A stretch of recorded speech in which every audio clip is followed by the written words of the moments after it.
Kodhi mbele ni jatend migao matudruok kod lony manyasani Eliud Owalo bende koro wuok oko ka okwedo okang' maduol mochung' ne lope e pacho ka NLC e wi okang' mar chiwo lope Yala Swamp ne kambi mar ji giwegi e yor kodesa kuom higni 66. Owalo wacho ni lobno en mar jopiny, omiyo jopiny ema nitiere kod teko mar ng'ado kaka itiyo kode, ka omedo ni obiro kelo winjruok kod jopiny gi tend kaunti ma Siaya. Maneno ni jopiny oyudo ratichgi. Owalo ne oloso kanyo limo gwenge mag Alego Usonga manie kaunti ma Siaya, kama ochwale ne oganda chiemo mag kony e kinde ni makoro midhiero mar kecho kwako piny Kenya. Ng'ato parona ni mine Yala Swamp ni nyaka wabwakete irrigation scheme maduong' mondo kik wabed ni wakoso chiemo ka.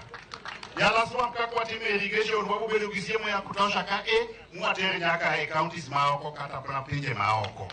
Ok mano ni kare. Omiyo jok mawacho ni gini weg Yala Swamp ginde giyudo lowo mar Yala Swamp no karang'o. Yala Swamp pod en lowo mar jopiny, omiyo jopiny ema nyaka konyre gi gima wuok Yala Swamp. Mano wacho maber koso rach? Ber koso rach? Emomiyo wabiro tiyo gi jotendu mondo wang'e ni Yala Swamp no ero jok mawacho ni gin nosemigi Yala Swamp no gin giyude nade? Yala Swamp